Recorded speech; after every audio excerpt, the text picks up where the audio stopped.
Okay,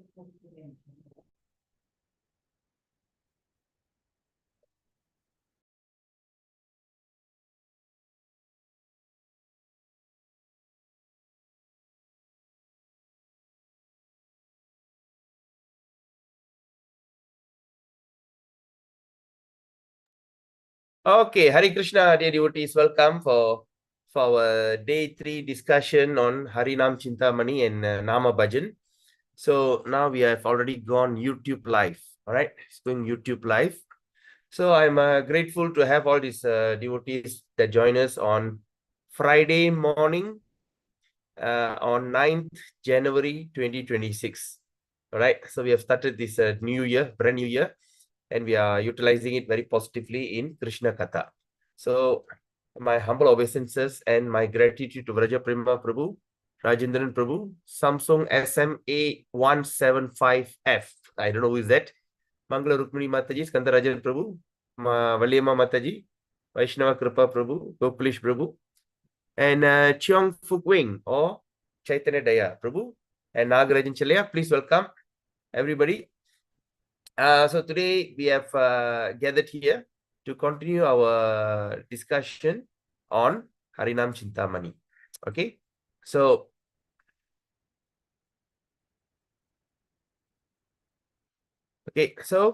now before we start, let's do our invocation prayer. Om Ajnanatimirandasya Jnananjana Shalakaya Chakshurunmilitam Yena Tasmai Sri Guruve Namaha. Sri Chaitanya Manobhistam Stapidamena Bhuttale Swayam Rupa Kadamayam Dadati Swa Padantikam.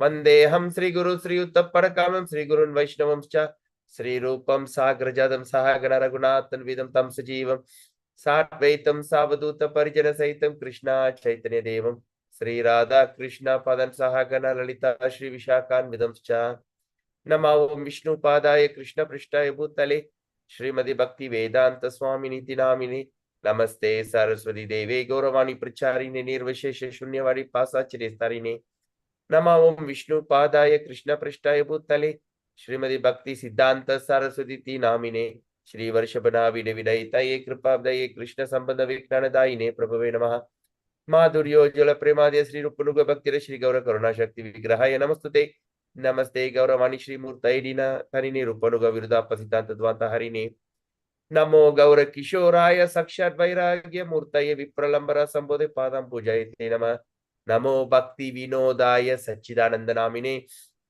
Gaura Shakti Swarupaya Rupanu Gavrayate Gaura Vir Bhava Bhumestam Nidasa Sajjana Priya Vaishnava Sarubhauma Sri Jagannatayate Namaha Pancha Kalpatarubhescha Kripa Sindhubevacha Paditaram Pavini Vaishnave Bhayo Namo Nama Om Mahavadanyaya Krishna Prema Pradayate Krishnaya Krishna Chaitanya Namine Karati Se Namaha Pancha Tattvatmakam Krishnam Bhakta Rupa Swarupakam Bhaktavadaram Bhaktakyam Namami Bhakta Shaktikam He Krishna Karuna Sindhu Dinabandho Jagatpate Gopesha Gopika Kanta Radha Kanta Namostute Tapta Kanchana Gaurangi Radhe Vrindavaneshwari Vrishabhanustadevi Pranamami Hari Priye Jai Shri Krishna Chaitanya Prabhu Nityananda Shri Advaita Gadadhar Shri Gaura Bhakta Vrinda Hare Krishna Krishna Krishna Hare Hare Hare Rama Rama Rama Hare Hare Hare Krishna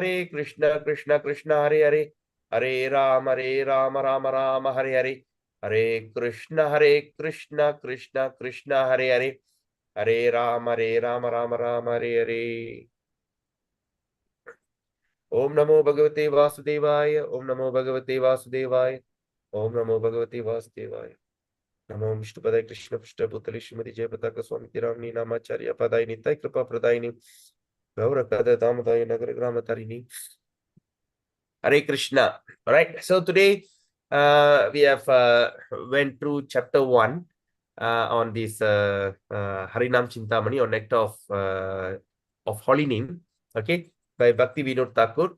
Such an interesting book. And when I was in KL, I went for a Radha Yatra. I was talking to some devotees, and they said, "Oh, I've never thought about this book. I never read about this book." That was making me surprised. This is, I thought, the basic things that we are supposed to do. But of course, because we have always pay attention to Bhagavad Gita, Bhagavatam, Chaitanya Charitamrita. This small little book, which is very important, which is not paid attention. It's not to say neglected, it never paid attention. Okay. I did this program on this, what they call this Harinam Chintamani last year. All right. Last year, we did the program, and some of this year, I'm starting it back all over again because we have new devotees have joined online course with us. Then at the same time, when we're going to start Srimad Bhagavatam. So we should understand what is the goal of Srimad Bhagavatam. The goal of Srimad Bhagavatam is that we all should be able to take up the chanting of the holy name. All right.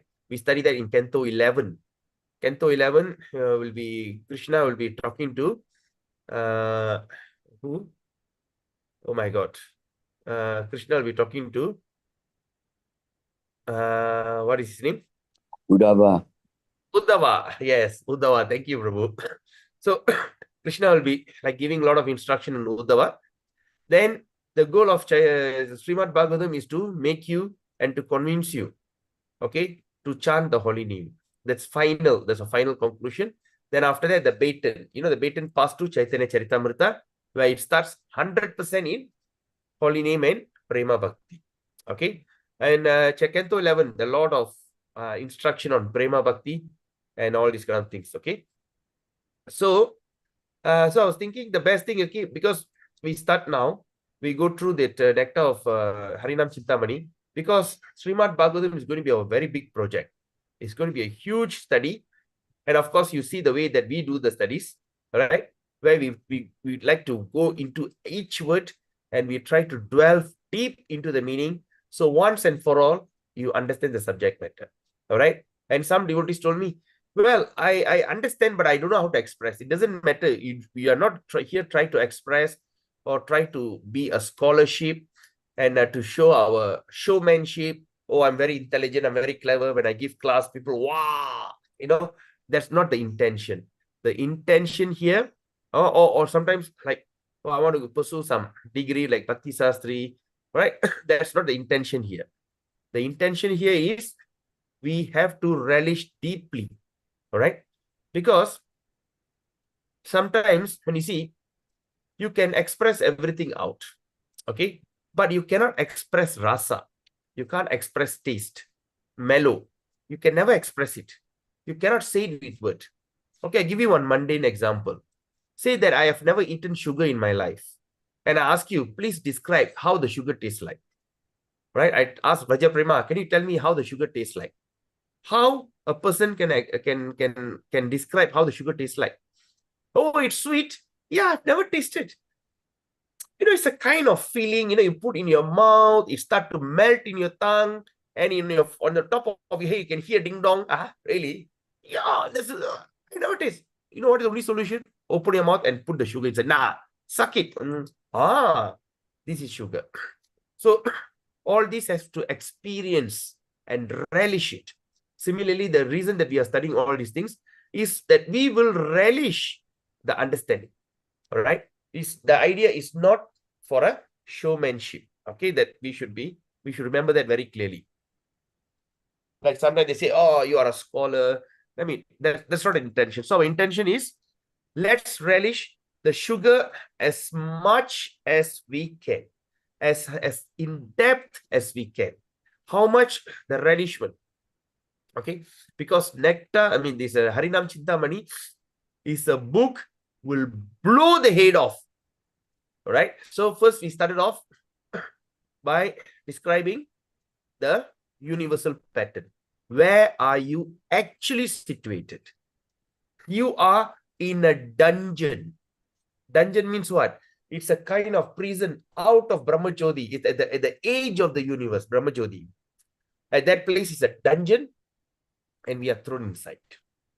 And in this dungeon, there are innumerable universes, not only one, innumerable, millions. We study that in introduction. We'll see the introduction in Canto 2. And subsequently, we'll study that in detail in Canto 4 or 5, all right? So we go there into the universal creation, right? Anyway, so first we must identify ourselves. What is self-realization means? When we talk about self-realization, according to the mundane concept, okay, according to the mundane concept means like that normal outside motivation. What is that? What they actually try to teach you? That you are unlimited, you are powerful, and you are capable of doing anything in this life. All right. After all, earning money is not a big deal. You can do it. You can become a master in one company. You can become a diamond in one multi-level, or you can become a MDRT or COT, code of the table. No, this kind of thing. They say no. There's no limit. The mind is this kind of things they start to speak, and they call that as self-realization. That means to know that how powerful you are. But the actual self-realization is, who are you? What are you? And the most important question, where are you? And the fourth important question, why are you here? What went wrong? Number 5, where is your actual place? Is this place is your actual place? The Mrityu Yoga. This place is called as Mrityu Loka. Mrityu Loka means what? Death is very prevalent. The body became so weak and people just can simply die. Die for no reason. Okay, I remember when I was young, when I was, I think I should be around 16, 14, 15, 16 that time. We were staying in a place neighboring to a Malay village. All right. And there's one particular place, they have a beautiful mango. The mango is so nice. Such a beautiful look, like an apple and oval. And the mango is extremely sweet. Of course, nowadays mangoes are all tainted, but those days it's all naturally grown. And people are so loving. Every day we go, maci, boleh ke? Ambil je lah. They say, ambil aja lah. Because so much of mango, abundant. And nobody go and sell in the market. They just share with the neighbors. So whenever I pass by, we just like to go there and pluck the mango. And you just can eat it extremely sweet.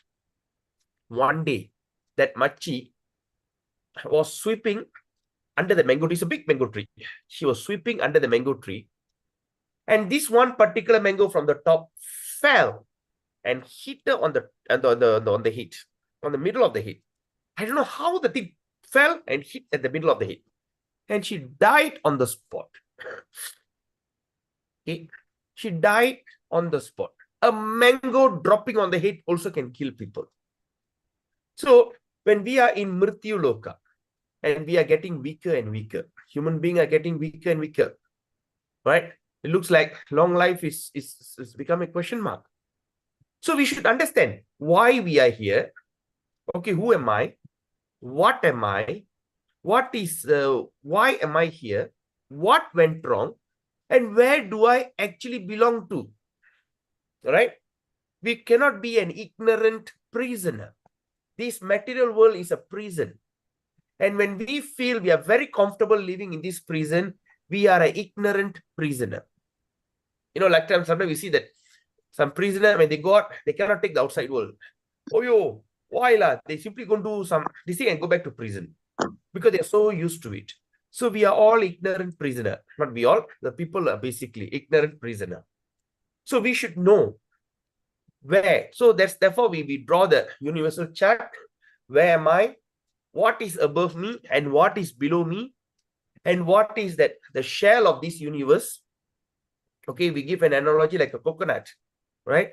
First, there's a hard skin, then there's a husk, then there's a shell, and inside the shell there's a flesh, coconut flesh, and inside the coconut flesh, half filled with water, in full darkness, right? The half filled water is like Garbhodakshaya Vishnu, and on the top is all the universal. Brahma is there, and we are in between, in the place which complete darkness. So after identifying it, so we have to apply our intelligence. What is that intelligence? Okay, now I know myself. I know I'm not in the right place. And now the most important question, how can I get out of this place? That is a question that we should ask ourselves. How can I get out of this place? Okay. So then we understand. Then he said, okay, then above that, the universal shell, there is a causal ocean. Karana Kadal. And above the causal ocean, you go to the place where you come to the border, Viraja. You enter the Viraja river and come out, you go into your original constitutional position. You enter Brahmajodi. You go through Brahmajodi, you come to the spiritual sky, where you see innumerable Vaikuntha planet. So from there onwards is your choice. Where do you want to end up with, right? After you pass Viraja river, in any place that you're going to end up, you will never return. If you are below the Viraja river in the causal ocean, you have to go through the transmigration again and again and again. All right. So that is intelligent. So you choose which place you want. Where do you want to reside? All right. Which form of the Lord pleases you the most? All right. But when we are as a Gaudiya Vaishnava, our goal is not Vaikuntha. Our goal is nothing less than Vrindavan. That's our goal. Our goal is to go back home to Goloka Vrindavan, to be with Krishna. And what type of Krishna we want to be? The Krishna that doesn't carry any weapon, who doesn't dress up in a royal dress, or the Krishna that doesn't look official. We want to be unofficial relationship. That is called loving relationship. The king, when he goes out, he can go into a royal dressing and royal uniform and with fully armed and everything. But he come back home, he come back to the palace, when he play with the children and with the wife, he cannot dress up like that. He'll be on pyjamas, right or not? He'll just take away everything and he'll be wearing a pyjamas and he'll be playing with the wife and children. We want that. We want to see Krishna, who is a boy who plays with his friends. We want to see Krishna, who is so mischievous and give headache to his parents. And we want to see Krishna, who like to go to the neighbor's house and steal butter. We want to be with Krishna, who always love to flirt with gopis. All right? That is the Krishna that we want. That is the goal of Gaudiya. And how we can do that? There's only one way. Harir Nama kevalam. Kalau nasti eva nasti gati reneta. Chanting the holy name of the Lord. Right? When we see in Mahabharata, we will study that in Srimad Bhagavatam. Right? When Bhishma Dev was shot in all arrows, he'll be lying down on the bed of arrow. Right? Waiting for a right time to die. All the great mystics, great devotees, they can decide the time to die. But for others, we are forcefully die in a wrong time or wrong place. So, he was waiting for a time to die. At that particular moment, what happened?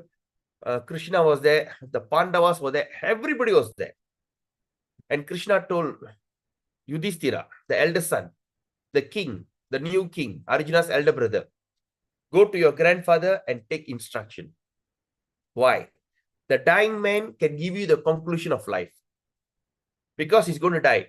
In his entire life, what is the conclusion you learn from a dying man? While the person alive, it's only a theory. So he said, go to that dying man and talk to him. Let him tell you what to do. At that moment, Bhishma Dev said, you should chant Sahasranama every day. What is Sahasranama? 1,000 names. Sahasra means 1,000. Nama means names of Krishna. Om Keshavaya Namaha, Om Narayanaya Namaha, Om Bhag. The tilak that we are wearing is the first 12.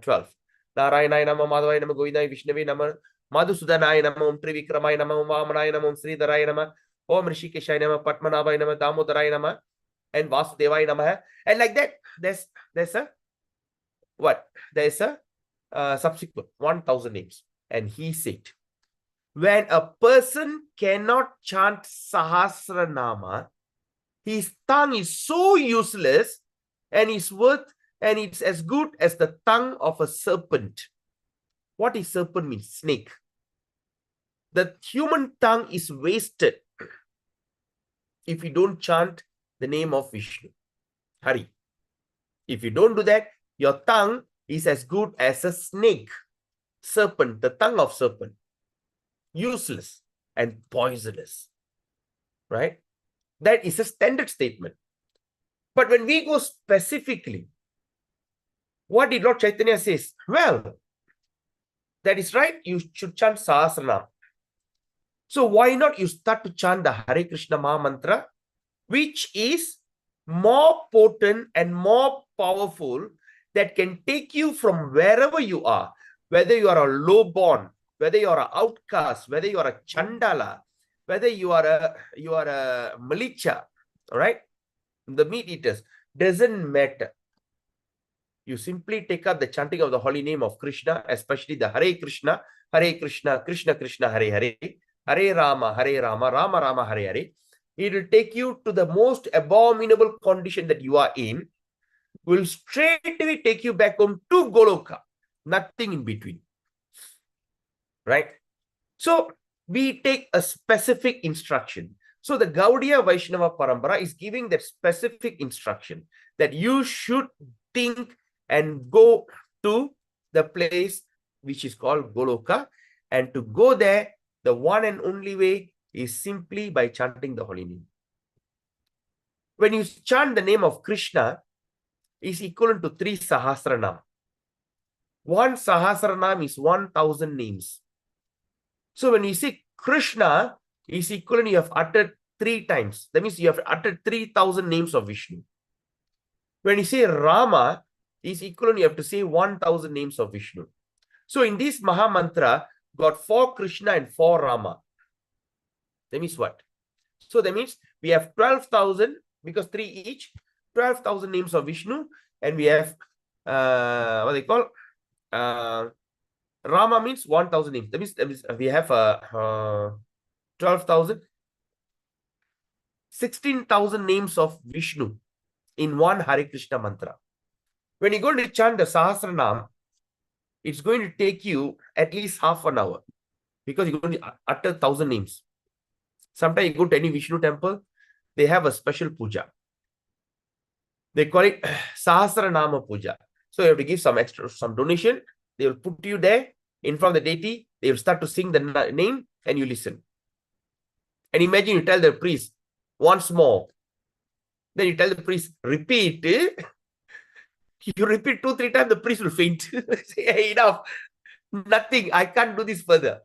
But when you chant the Hare Krishna, Krishna Krishna, Hare Hare, Hare Rama, Rama Rama, Hare Hare, just this one mantra contains 16 Sahasranama effect potential in that, or 16,000 names of Vishnu, and takes you what?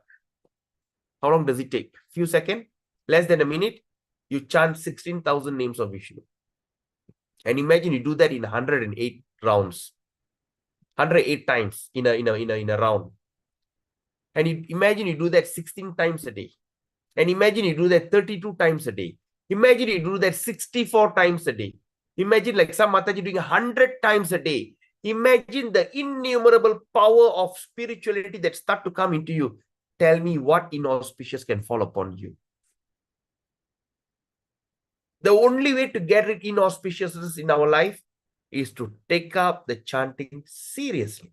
Simple. You do not need to go to temple and do archana. You do not need to go to there. You do not need to roll on the ground. You don't need to go in deep in Ganga. You don't need to do anything. Even you do that also, the potential is not as powerful as chanting the holy name. So that is that idea. So that's what we have understood on our chapter 1 reading. And now we are going into chapter 2 of Harinam Chintamani.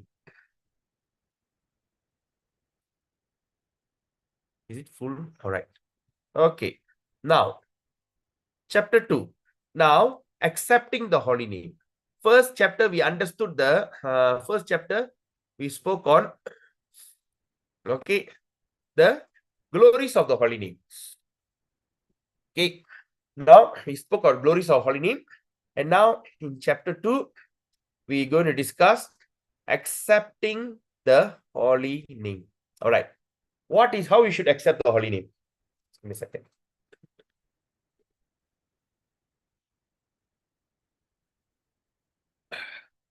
So, accepting the holy name.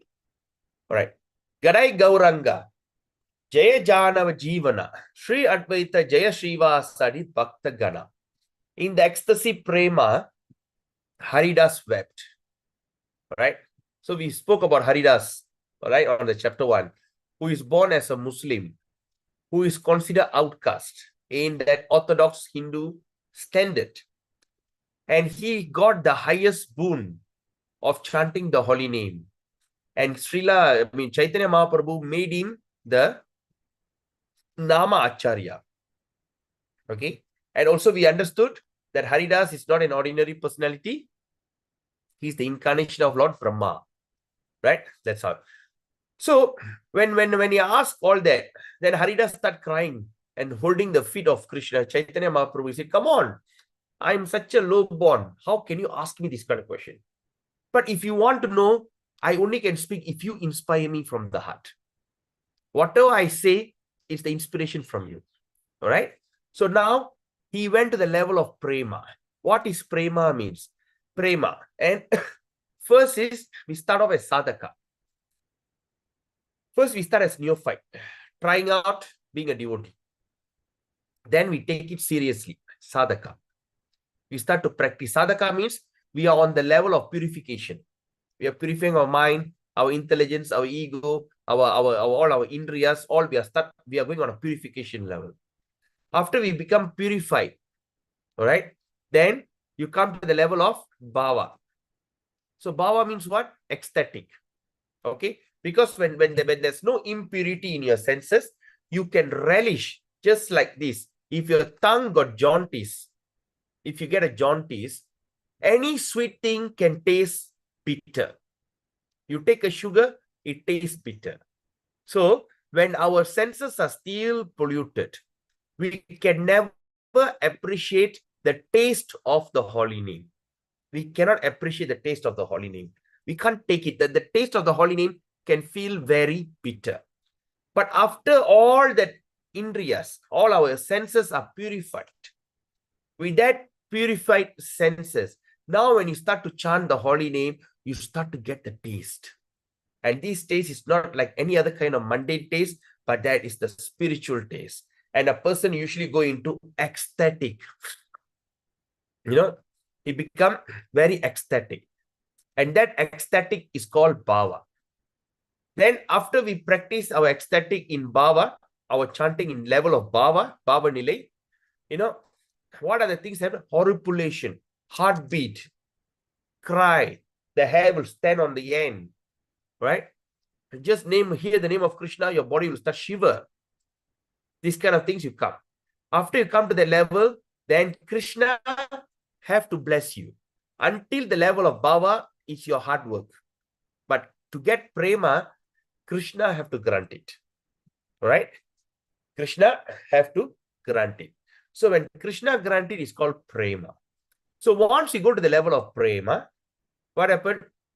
Nothing in this world matters. You are full of love. All right? All these anarthas, like false ego, all this doesn't exist. Okay? Anyway. So in the ecstasy of prema, now we understand what is prema is, right? Haridas wept. He cried, and in prema, Gauranga embraced him. Lord Gauranga embraced him. All right? It's a kind of beautiful, loving reciprocation. And Gauranga said, where is there such devotee as you, Haridas? You know all the spiritual truth and are at times transcendental to material nature.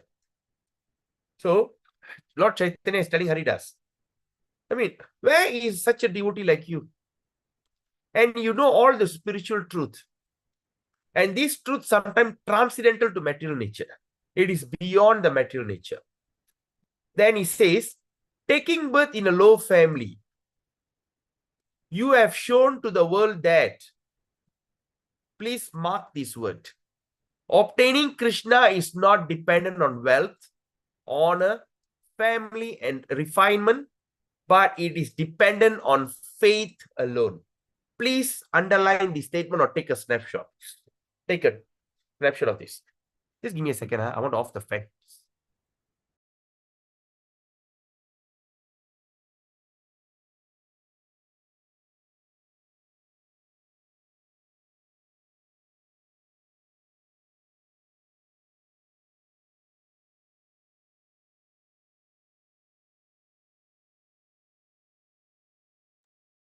The weather in Ipoh is very cold today. Okay. So what does it mean? What did Lord Chaitanya say? It's a very important statement. And I want you to remember it. I want to hammer it so that we will remember this by heart. All right. He say that to taking birth in low family, okay, he say obtaining Krishna, okay, obtaining Krishna, it is, okay, it is not dependent, it's not dependent on wealth, on a family, okay, on a family or refinement, but it's only dependent on faith. So what we can understand from this, the caste system, it is overlooked. The caste, jadi. In Gaudiya Vaishnavism, or not only Gaudiya Vaishnavism, even in any form of Vaishnavism, even like Sri Vaishnava, Ramanujacharya, also establish that to identify a person according to his caste, it is forbidden when it comes to bhakti. A person can be born in a low class Shudra. He can be even an outcast, right? He can be even an outcast. But that doesn't make him, it's not a benchmark to say that he's been ousted. All right? He can. So why? When you look at the caste system in India those days, it's divided according to the job that we perform. A person can be born in a high standard Brahmana family, but he gives up his job and goes to America to work. He's a Shudra. How many Brahmins, the Orthodox Brahmin family in India, the children are working in America like a star, like a worker. He's Shudra. He cannot go there and says, oh, I'm a Brahmana. No. Because Shudra means labor. Right? And say a Brahmana suddenly feel, oh, I think I should go into a business. He's no longer a Brahmana. He's a Vaishya. But at the same time, a Chandala, suddenly he take up the knowledge. Chandala means dog eater. We are talking about certain caste system like Parayas, like Chaklis and all these are considered like out. But Chandalas is even lower than that. Right? So what happened? So these people, all right, even if they take up bhakti seriously, by the purification of the holy name, and they accept initiation from a bona fide spiritual master, worshipping that Chandala will take you back home, back to Godhead. Because we should always remember, we should worship three personalities, Guru, Krishna, and Vaishnava. We should not say, oh, these Vaishnava from that caste. Even knowledge. No. Big offense. How we can prove that? Nowadays, we see a person who born from a very low caste, all right, can upgrade their education level. They end up become a doctor, engineer, lawyer. If they can do that, if they can achieve mundane achievement by education, why not spirituality? So Bhaktivinod Thakur in 1900s, when the caste system was crazy in India, he established this ideology. In Bhakti Aloka, like some of you came for Bhakti Aloka, we understood, we read. Bhaktivinod Thakur gave the definition of outcast. Yaru thalna jadi, yaru odukapatta jadi. Who is that outcast that you should not associate with? Who are they? Can anyone tell me? Who came for the Bhakti Aloka? Meat eaters and alcohol. Yes. Those who eat meat and those who drink alcohol, beer, whiskey, brandy, and those who eat meat, these are the outcast. Wow, what a statement. That means those who eat meat and those who drink alcohol, doesn't matter from which family he came from. He can become from Chettiar family or Brahmana family or Devar, Gounder, whoever it is. These are the outcast. Shoo. You know, because I came from a very orthodox Chettiar family. And my uncle, my maternal uncle, Thai mom, and all so proud of the caste. Right? But now, and of course, we slaughter our own goat. We are all extreme carnivore. But what happened? Reject. So these are the, even I came from the, and my uncle used to talk so big about, oh, we are from this. But now I understand. Actually, I came from a outcast family. This is how. So we should remember that. First, in our path to Bhakti, because we have new people here. Of course, what I'm saying is revolutionary, and maybe some of you cannot take it. But the thing is, I have to tell the truth. The idea about the Sastra Study Marathon is a serious studies. It is not to please your ears. We are not doing some kind of kacheri or some kind of showmanship. We have to speak the truth as it is. Right? So in this truth, we understand. So we should remember one way that can spoil our sadhana bhakti in the future, because some of you are new here. You're going to getting into the journey.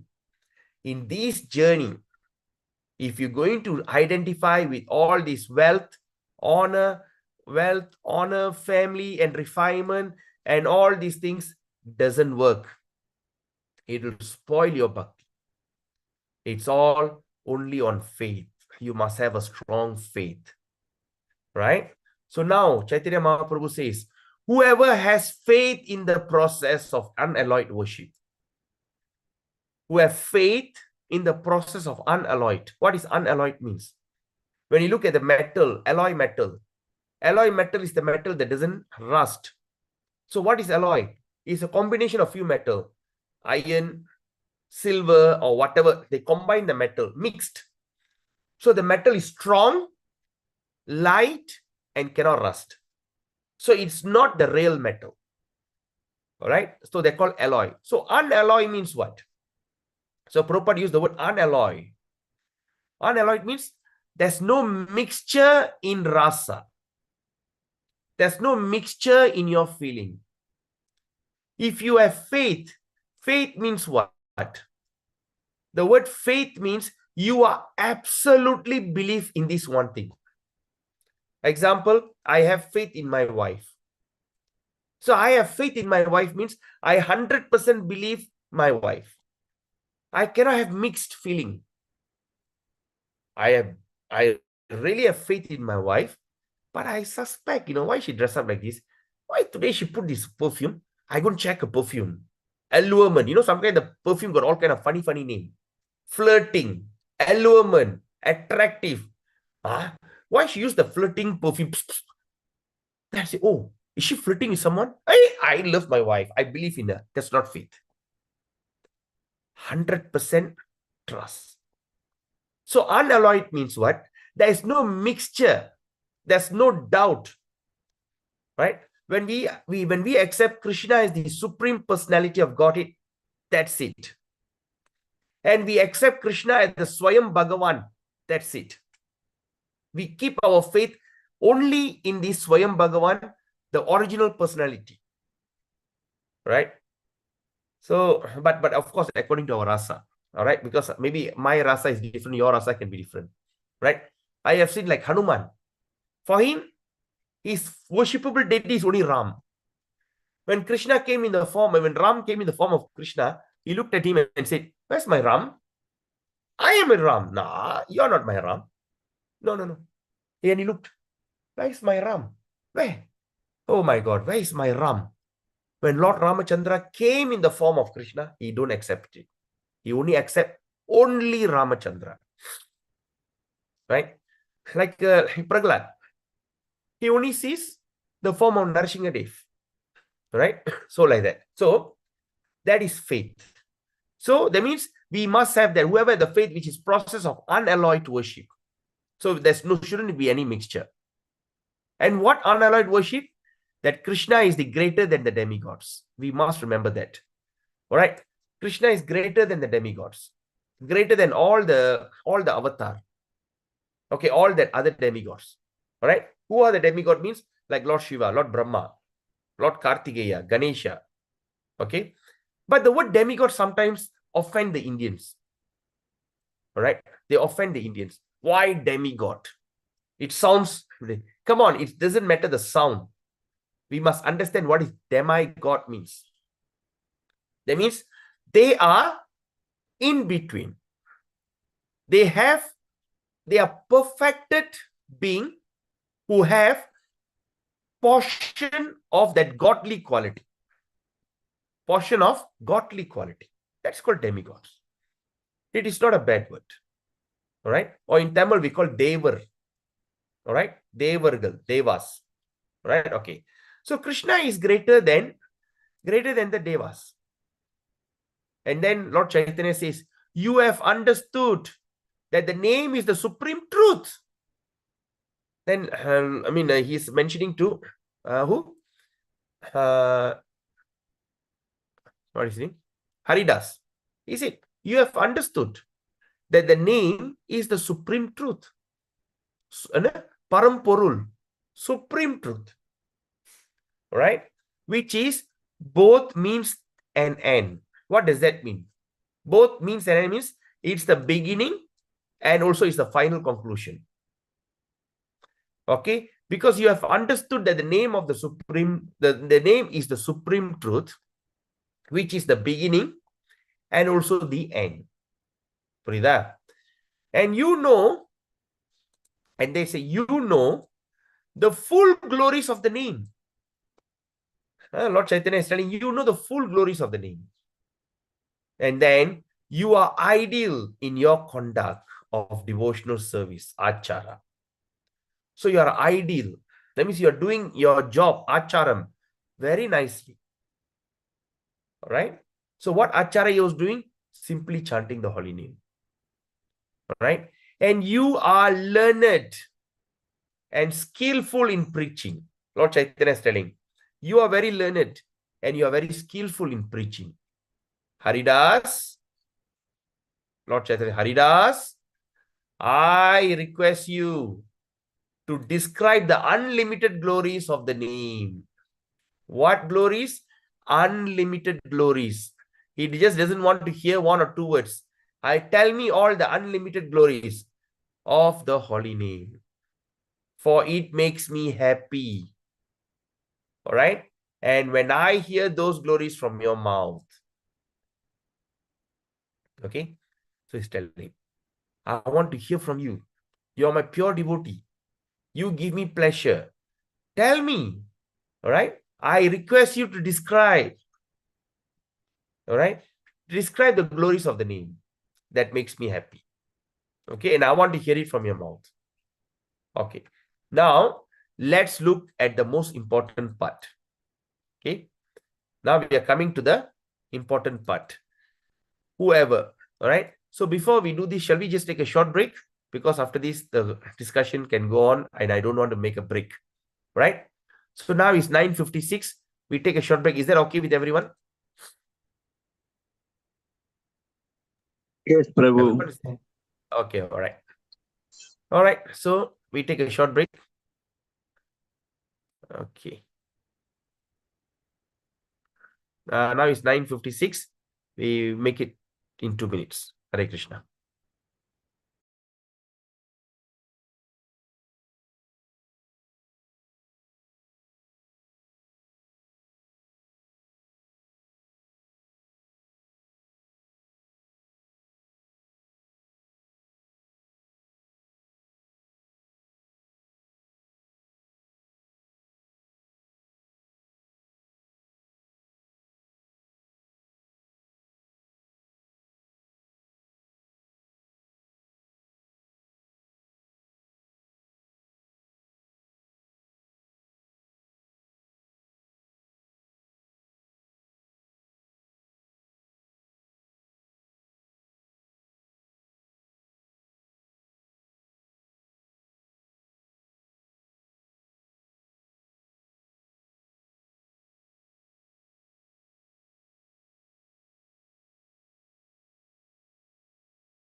Hare Krishna. Let's continue. Everyone is here? All are here? Okay, good. All right. Okay, we continue. Yes, Prabhu. Yeah. Okay. Now, of course, another forgot to mention about the ground rules, right, of this session.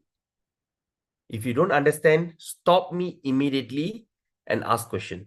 Don't feel ashamed. Don't feel that your question is silly. Don't question. Questions very important.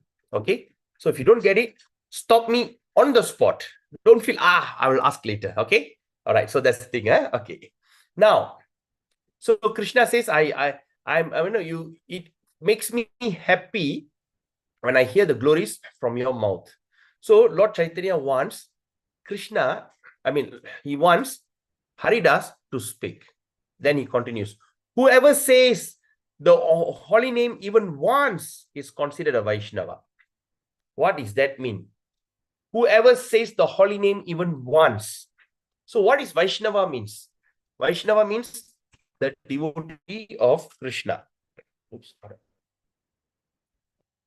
Okay. So it says Vaishnava. So who is Vaishnava? Lord Chaitanya is giving a very clear indication. Right? Whoever says the holy name even once is considered a Vaishnava. And the second statement, very important. And the householder should always be careful to respect such person. All right? So, whoever says the holy name even once is considered a Vaishnava, and the householder, or that means the married person and all this, because they are the one living in family, should be careful to respect such person. So how we can reflect that in our life? This is a peace formula. In Malaysia, everybody chanting the holy name. Hari apa, Hari Jumaat, Hari Khamis, Hari Raya. Hari, everyone is chanting Hari. And everybody chants Rama Rama, butterfly. Hey, look at the Rama Rama. Whether knowing or unknowingly, they are chanting. All right. That's why this place is called Swarna Bhumi. Malaysia is so blessed. All right. Because everybody is chanting the holy name of the Lord. Okay. So we should consider to respect such a person. So from now onwards, as we are diving deep into the subject, so that means we should respect everyone. We do not find any fault. All right. We cannot find any fault on anyone. What to speak about devotees? We talk about fellow people around us. They can be nasty. They can be crazy. They can be distinct. All right. So we should remember that we should always be careful to respect such a person. Then the second statement here, Lord Chaitanya says, but one who is constantly chanting, those who take up this chanting seriously, constantly chanting, the holy name of Krishna is even better Vaishnava. So, in other words, we can see in Malaysia, everybody's chanting. They are all Vaishnavas. But those who are constantly chanting the holy name, they are even a better Vaishnava. Why? Because being endowed with all good qualities. So what we can understand from this? First of all, we say, even once is considered Vaishnava, and householders should carefully respect such a person. So as I say, the person who don't have good qualities, who are nasty or politician, or racist, these kind of people around us, we are living in that environment. So we should carefully respect such person. Don't take their statement to the heart. After all, we can't do anything also. If you're going to take to your heart, you're going to suffer. They will tell and go off. Right? Nowadays they say, hey, India, Malay India, China, Malay China, this kind of things. Oh, why people are talking like racist, this and that? Come on, just forget it. After all, their statement is not going to affect anything. and we take it to our heart. We should carefully respect everybody. But those who constantly chant, these are the people endowed with good qualities. Yes. The one who chant always, they have good qualities. Okay. Then, and one who by his very presence can make others chant the name in devotion. This is the highest Vaishnava. What does that mean? That means sometimes sometimes a person comes just with his presence, when we look at him, they can make others to chant the name in devotion. And these devotees are considered the highest Vaishnava, not ordinary. So those who chant once of this thing, knowing unknowingly, they are Vaishnava. Those who chant, who constantly chant, they are better Vaishnava. But those who, when you look at them, you feel like chanting, they are the highest Vaishnava. So who are they? Sometimes like the spiritual master or some exalted devotees. You know, when devotees come, exalted devotee, when you look at them, oh, look at him, I feel like chanting. These are called the highest Vaishnava. Now, Lord Chaitanya giving instruction. He says, now, describe to me exactly. So Krishna wants exactly. He wants detail. All the ways that the living entity take up this name of Krishna. So what he says, describe me exactly. Okay, he wants exact word. How, which are the ways, method the living entities take up. All right, the method the living entity take up the names of Krishna. How? So he wants to know the scientific way. So now what we can understand from this here, Prabhus and mothers, when we understand the subject matter, we can be very alert. And you can even check and balance your life. How did you come to this kind of sukriti or this kind of taste in chanting? All right. Now,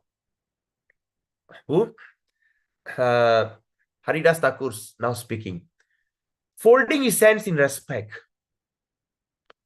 with choked up throat, like voice choked up, and tears in his eyes. He's speaking in between of crying and non-crying, choked up throat. Haridas begin to speak. First, he gave general description of the name. Okay, first he's giving general description. So he says, now Haridas saying, the holy name is Chintamani. What is Chintamani? The object that gives everything one desires. In English, we call touchstone. Chintamani or Sindhamani. Right? What is Sindhamani stone? You take the stone, if you have a Chintamani stone, you put it on the mouse will turn gold. Anything the Sindhamani touches, it turns into a gold. They called it as a touchstone. Right? And now, what they call Haridas Thakur is saying, the holy name is Chintamani. Why? Because it gives every object, everything that one desires. Okay. Now, to the materialists, the people who are still affected by material desire, it gives dharma, artha, kama, and moksha.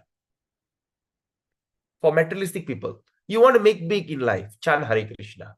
You want to achieve the love of God, chant Hare Krishna. That's all. So for the materialistic people who chant Hare Krishna mantra, it gives dharma, artha, property, kama, lust, moksha, end of the day, liberation. Then, to the non-fruitive devotees, that means non-fruitive means they don't have any material desire. They don't have any material desire. They just want to enhance and improve and grow in bhakti. For them, it gives pure, unalloyed love of Krishna. So far, so good. Any question? Anyone? All good? Okay, great. The name is unlimited, beginningless, fully conscious, and inseparable from the chief consciousness, Krishna. Okay, what is that? What does that mean? So the name, all right, is unlimited. There's no limit to the name. Just imagine one mantra alone got 16,000 names of Vishnu. Unlimited. It is beginningless. It doesn't have a beginning because the name is Krishna himself. All right? Because here is mentioned inseparable from the chief consciousness, Krishna. So his name and Krishna, there's no difference. And another thing, it is fully conscious. All right? It is not like when you call my name, you call your name. All right? Your name and you are different. All right? Sometimes I say, example, okay, who should I see? Okay, now, okay, Vraja Prema. Okay, Vraja Prema's real name is Vivan. Okay, real name is Vivan. So now I'm telling Vivan is a good boy. Vivan is a good husband, good father, an ideal person. So it doesn't make any difference. But Vraja Prema Krishna, his name is Vraja Prema Krishna. That name is Krishna's holy name, Vraja Prema, the beloved of Vraja, who is Krishna. But now I'm saying Vraja Prema Krishna Das is a good boy. He's a good husband, good father. So the two incidents I'm referring to, same person, but in two different names. One is his ordinary name that the parents gave, Vivan Manikam. Second is Vraja Prema Krishna. There's two different things. But when I use the word Vivan Manikam, it doesn't make any difference. But when I use the name Vraja Prema, even I'm referring to that boy Vivan here, but the name carries Sukriti. Do you all follow me? Anyone don't follow me? Please tell me. Anyone? Oh, Jnana Mataji is here. Hare Krishna Mataji, welcome. Our 85-year-old devotee. Anybody don't understand, please raise your hand or just unmute yourself. Do you get it? Come on. Nagarajan Prabhu, do you understand? Purna Rupani Mataji? Skandarajan Prabhu? Why are we so quiet today? Eh?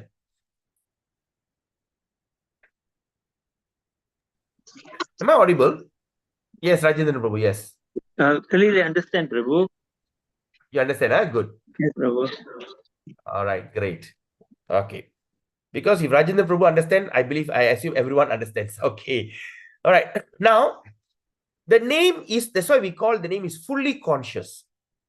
That means even you say it wrongly or you say it mistakenly, you make fun of it, okay, or you are saying it, this thing, it has effect. This Rama, very terrible fellow, you know, can never trust the fellow, you know. So I am referring to a person, Rama, who is untrustworthy. But I'm saying the word Rama. So when I say the word Rama, unknowingly, it has effect. Say like how the Malichas, the Muslims, you say Hari, Haram. Okay? They word this thing. So they're doing unconscious, but the word creates effect. That's why it's word called fully conscious. Okay, I hope you all are following me. Now, whatever is in Krishna is in the holy name. You got it? Please underline this statement. Whatever is in Krishna, Krishna has 64 qualities. And all these qualities are in that holy name. because these two are non-different. These two are non-different at all. Okay. The name is eternally free. It's forever free from what? Material contamination. When I say this guy Rama is a terrible guy, so the Rama is contaminated with bad behavior. But the name is eternally free from all contamination. Right? And the spiritually situated in the state of pure goodness or Suddha Sattva, like Krishna. Okay? All right, I'm going as slow as I can. If you don't understand, stop me. Though descending into the material world, what does that mean? Even though it's coming from a spiritual world, coming to this contaminated place, material world, the name remains pure, eternal, and the embodiment of the highest sweetness rasa. How we can understand that? Now, there is a rain. The rainwater is evaporated from the sea, salt water, and is blown by the wind to the town, and it's been stopped by the mountain. Once it becomes heavy, it pours down water, and that rainwater is pure, right? The rainwater is pure. It falls on a temple, it falls on a graveyard, it pours on a palace, and it also pours on a what they call on a slump, right? It pours on the this thing, and it's protected. It's been captured in the dam, treated, and sent to all the house for drinking. But sometimes the water also falls on the drain. Now, I understand the rainwater is pure. Can I take the water that pours on the drain to take it and drink? What do you think? Can I drink the drain water? I see a drain, all with so much of sluggy and all this. Then the heavy rain comes. Ah, it's from the rain. I take a scoop from the drain water and drink. I can't do that. Right? Because that is material things, materially contaminated. But the spiritual name, the name of Krishna, okay, it is what? It is in the state of pure goodness, and is never materially contaminated. It is eternally free, and it is always spiritually situated. Even it's coming down to the material world. Even it's coming down to the material world. Do you get it, Prabhus and mothers? This analogy? Thumbs up if you get it. All right. Okay, who's that? Mangala Rukmini. Okay. I hope others are following me. Okay. If not, please watch this video again. Like that day, I think there's one Mataji. What? Ananda Rupini or something like that. I think I saw her just now. I think she left. She's a nurse. I think she's working with a doctor. So she said she need to hear the class 2 times, then she understands. Anyway, it doesn't matter. So even though it's coming from a spiritual place to this contaminated place, it still remains pure, eternal, and the embodiment of the highest sweetness or rasa. It gives you the highest taste or mellow. Like any object, Krishna, the absolute reality, is known by 4 characteristics. All right. So Krishna is known by his 4 characteristics. And what are the characteristics? Number 1, his name, his form, his qualities, and also his activities. All right. So he's known by these 4 characters. But in the case of Krishna, These elements are unlimited. That means he got unlimited name, he got unlimited form, he got unlimited qualities and unlimited activities. The Supreme Personality of Godhead expressed himself. Okay, he expresses himself by the means of these four elements. What does that mean? He expresses himself. That means he shows himself through these four qualities. Right? So sometimes we call as Govinda. What is Govinda means? Go means mind, our mind. Second, go means cows. Right? So okay, say like cow, Govinda. So cow means the one who gives pleasure to the cow. So that means he expresses himself through the name. Okay. Then Keshava. Keshava means what? The Lord who killed the demon Keshava. All right. Kesari. He killed the demon. He took the name Keshava. Okay. Then Nara Singha. Nara means what? Human. Form. Singha means lion. So the one who came half man, half lion. Nara Singha. So he should express himself through his name. Then he also expressed himself through his form. Like Krishna got 64 qualities. I mean, a form. I mean, he has a lot of forms. Kalki. Then Ramachandra. Through the form. Different form. Varaha. Okay. Like the form of Krishna, he stand in three banga. He hold the flute this way, and he stand like this kind of dancing mode. They call three banga. Three banga means three different bend. One is the body, second is the hip, third is the leg. So three types of bending. They call three banga. Qualities, forms. And he also expressed himself through the qualities. The 64 qualities. Okay. He has three kinds of flute.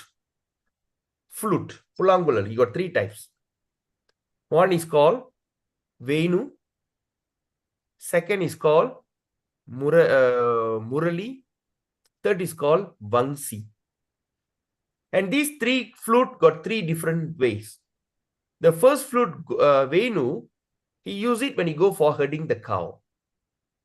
To call the cows, to have fun with the friends, which is only 6 inches long. Small one. Second is Murali. The Murali flute, he has, what they call? 5 and 1, right? So got 5 folds at the bottom one. And that is to call the gopis and Radharani. You know, to call them. How to go and call all the girls? Hey, come to the padang, let's play. No, he play the flute.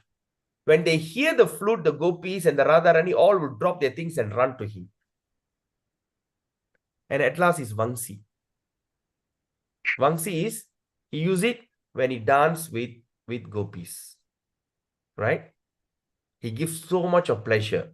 And all the gopis will forget the whole world. All right? Vangsi got 3 different types. One is long with a diamond at the back, with a gold. A lot of things we studied before. So, these are the qualities. And second, the last one is activity. What is activity? He break away from the stone pillar. Came out as Narasingha. Right? And, and what are the things he did? He born as Varaha, the boar. He raised the earth. So like that. So we understand. That means what we say? The Lord expressed himself by the means of elements. These 4 elements. Okay, which take their spiritual existence by the means of Lord Sandhini energy.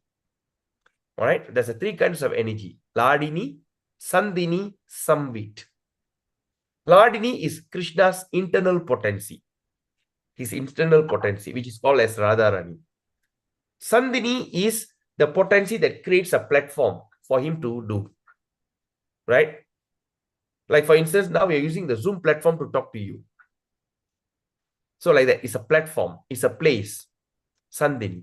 Samvit means knowledge. Right? So that means it take their spiritual by the means of the Lord Sandhini energy. So you go there and create a scenario and you do it.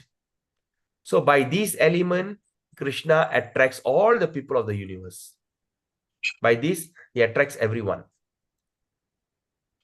Okay? He attracts everyone. And his name is non-different. His name is non-different. The existence of the name in the universe serves as the same purpose. So that means the existence of the name in this entire universe also serves the same purpose of his name, form, qualities, and activities. Or in other words, Sandhini. The purpose of all these qualities he expressed is also in the name. But of course, with our polluted eyes and senses, we can't perceive that. You know, we cannot worship the deity. The deity form worship is very high standard. But we can call upon the name of the Lord. We can use our polluted tongue, a wicked tongue. We can use that wicked tongue we have to call upon the Supreme Personality. And it also gives you the same merit or attraction of benefit. Okay? So Krishna and his forms are also different, non-different. And thus his forms and his names cannot be separated either. His form and him no different, so do his name. His form and his name, there's no different. If one remembers Krishna's name, one will also receive Krishna's form, my dear Prabhus and mothers. Please remember this. If we can remember Krishna's name, we will also receive Krishna's form. As for qualities, Krishna has 64 remarkable qualities in fullness. Okay, which are partially represented by his avatar. Partially represented by his avatar means Krishna has 64 and all his avatar got 60. Like Vishnu, Ramachandra, all these, all these avatar. And his Guna avatar, like Brahma and Shiva, up to 60 in number. Okay. Okay. And his Guna avatar, Brahma and Shiva. And up to 60 in number is Lord Narayana. Lord Narayana got 60. Okay. But his Guna avatar, like Brahma and Shiva, got partially represented. Okay. But Krishna's name has all the eternal qualities in full. Okay, like this. Krishna has 64. Narayana and the expansion got 60. Lord Shiva, Brahma have 55. Yes or no? Is that true? 55. The other devas. Wait, here also is put at 60, Prabhu. Sorry, Prabhu? Brahma and Shiva also up to 60. Up to 60, but in a lower distinct. Yeah. Okay. And the other devas, human got how many, Prabhu? 55. 50 or 55? 55, Prabhu. 55. Okay. All right. Got it. Okay. It's like this. Krishna have 64 in complete fullness. The expansion of Krishna, like Narayana, got 60 in full. And his Guna avatar, like Brahma and Shiva, got 60, but not complete, not in fullness. When you look at the other devatas, they have 55 in an upper degree. But we human being, we have that 55 in a lower degree, the gunas. Okay. So yes, that's the thing. But Krishna's name has all the eternal in full. They have everything. So what we understand from here? So all these 64 remarkable qualities in fullness exist in Krishna's name. Are you following me? I hope you all are following me. Right? Okay. Now, as eternal qualities in full, which expand to uncountable numbers. Now, the pastimes of Lord take place in the waves of these qualities. So the pastime of the Lord will take into this quality, 64 qualities, 60 qualities. It takes wave according to the quality, right? In the Lord's Dham of Goloka, Vaikuntha and Vraj. What is that? What is Goloka? What is Vaikuntha and what is Vraja? Goloka, all right, where Krishna have all the full 64 qualities. Okay, the 4 extra qualities to attract, right? Vaikuntha, 60 qualities incomplete, in full. And Vraja also. Vraja, Krishna will act like a child. All right, he'll be a child running around Vraja Bhumi. And all these are also fully spiritual. Now, in spiritual existence, name, form, quality, and activity are not differentiated. They don't differentiate from the person's actual identity. He doesn't differentiate from the person. Like Krishna doing that and his name, activity, everything is same, equal.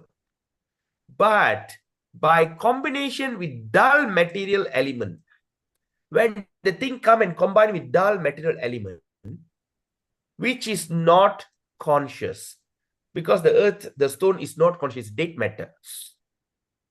I work so hard to build this house. I'm living in this house, right? I spend a fortune to buy this house. This house is made of dead matter. Stone, cement, wood, all dead matter, right? So now what he says, by the combination of dull matter, when this thing, combined dull matter, these are covered living entity knows only names, qualities, forms, and activities. Okay, when the things, when the identity come and combine with dull material matter element, which is not conscious, dead matter, that time this covered living entities, it covers the living entity to only names, qualities, forms, and activities which are separate from one another, from the real self. Okay, so it's covered. Yes, Prabhu. One more time, Prabhu. All right. Now, in the spiritual existence, Prabhu, Yeah. all these qualities are non-different. Yeah, Prabhu. But when the thing comes down to material element, They covered. yes, and what happened? Or which material element, which is they call it as the dull matter, Yeah. which is the dull element, which is not conscious. So when the thing comes down to dull matter, it covers the living entity. It covers the, Dull matter covers the living entity, Prabhu. sorry? It covers the living entity. Yes, covers the living entity and knows only the names, qualities, forms, and activity, the same thing, as a separate entity. They cannot see a name as one. They can't see all together as one, Prabhu. Yes, correct. Because we are in the perverted situation. Okay, okay, thank you, Prabhu. You know, when we are studying this Nectar of Devotion, Yeah. we studied that Krishna's dress, yes? Yeah, Prabhu. So Krishna first, he wears a yellow dress and above, yellow dhoti, and he wears another upper covering on the hip. Yeah. And he, of course, got a pearl Necklace. belt. Yeah. You know, the pearl on the hip, right? Yeah. And he carries a buffalo horn. Yeah. And all this we studied, right? Yeah. So when we are in this perverted situation, we see buffalo horn as a separate entity. The next thing is a separate, dhoti all separate. Yeah, I get you, Prabhu. They are all one, yes or not? Yeah. The buffalo horn is conscious. That means someone who have done such a great tapasya, they got they came in the form of buffalo horn. Okay, okay, nice. Someone have done great tapasya, they went there as Krishna's vastram, veshti, dhoti. So everything there is conscious. Even the trees and the grass are all conscious. So there'll be a neutral, Prabhu. Not neutral, conscious. Yeah, in the stage of Santa Bhava. cannot be Shanta Bhava, Prabhu. It's the only ecstatic Bhava. You're talking about Goloka, is it? Yeah, Prabhu. But then Nothing. they say a lot Goloka, everything is dynamic. of people like to be born there in the neutral form. So they just want to enjoy looking at Krishna. It doesn't work that way. Okay. Maybe the thought can be that, but you go there, you become dynamic. Okay. Okay, one example, Prabhu. We remember reading? The Kalpa Vriksha tree will be lamenting. Do you remember that? Yeah. Prabhu. Why Krishna is not coming to me? Yeah. Why Krishna not even stepping on my shadow? Remember? Yeah. Prabhu. So how can it be Shanta Bhava, Prabhu?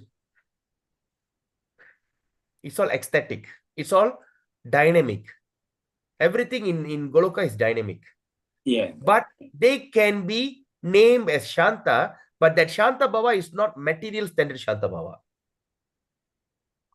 Right? Just like this, we talk about lust. There's a material standard and also spiritual standard. Yes? Yeah. Yeah. And we talk about flirting. Flirting is no good, right?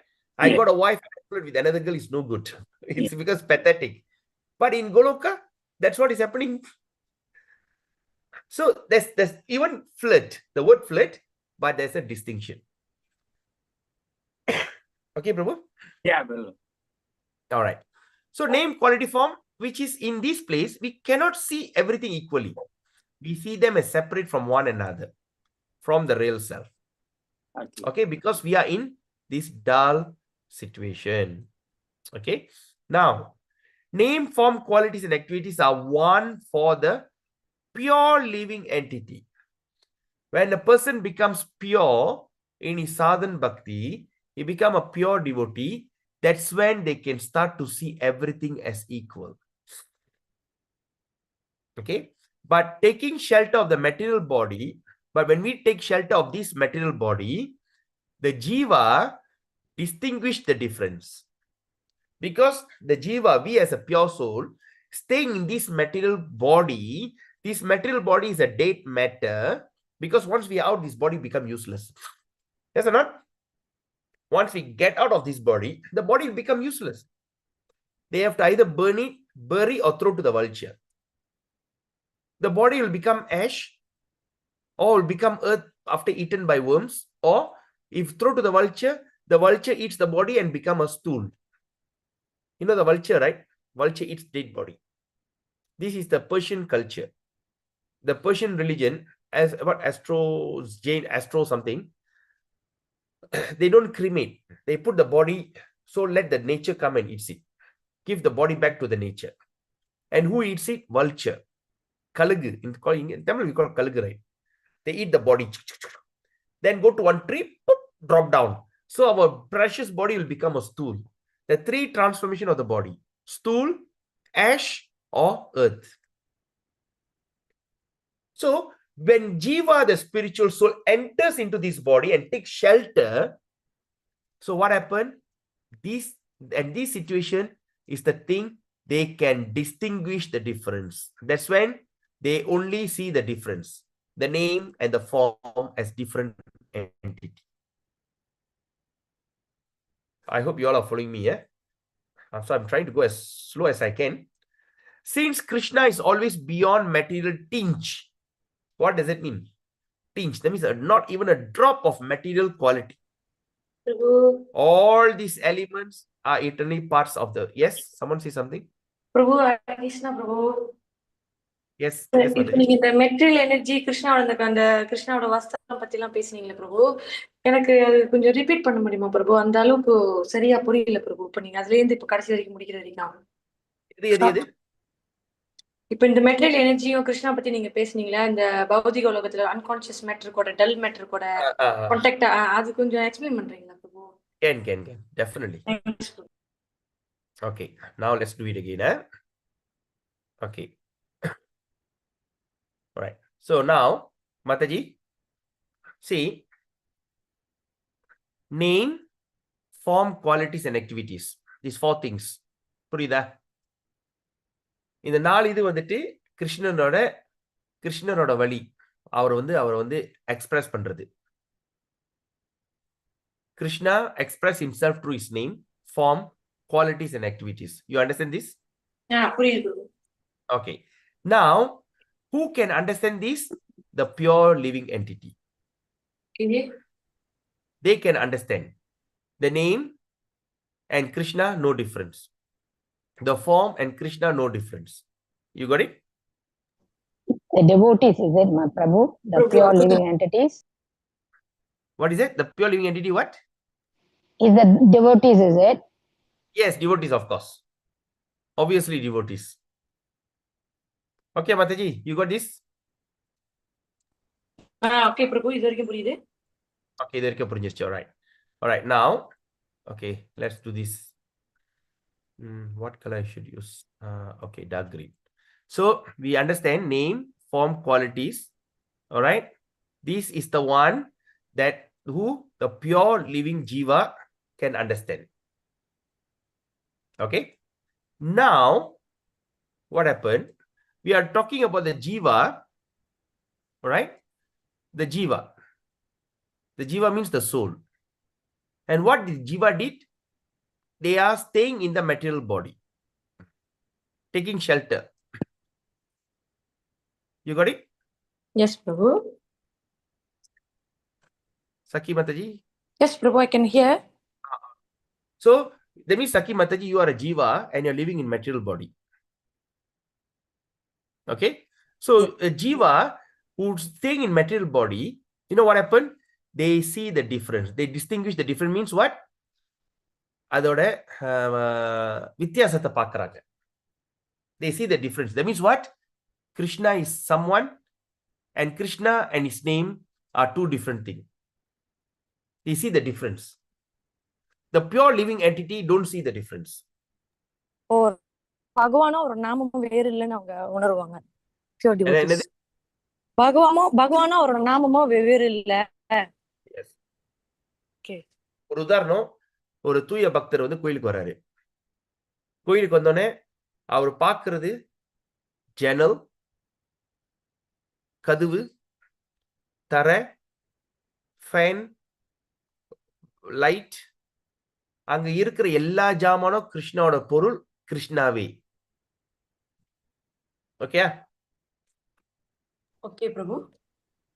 ஆனா ஒரு சாதாரண ஆள் வந்துட்டு என்ன பண்றாங்க, ஒரு பக்தர் இல்லாதவ, ரொம்ப ஒரு தூய்மை அடையாதவர் என்ன பாக்குற, வந்தோடனே கோயில்ல வந்தோடனே என்ன செய்யறாரு, கரண்ட் காசு நான் தானே கட்டுறேன், பரவாயில்ல ஏக்கோனை தட்டி விடு, ஃபேனை தட்டி விடு, ஏனோ நல்ல குழு குழுன்னு இருக்கட்டும். சோ அதுல வித்தியாசத்தை பாக்குறாங்க. The pure devotee don't see the wastage, but conditioned devotee, they say, I pay the electricity, let's on the aircon, let's on this. So they see the difference. They don't see the temple as Krishna. They see it's a building where Krishna lives. But a pure devotee sees everything is Krishna. One example I'm giving you. Easy understanding. You got it? புரிஞ்சிருச்சா? இது புரியுது பிரபு. Okay. So, Mangala Rupini Mataji, you understand?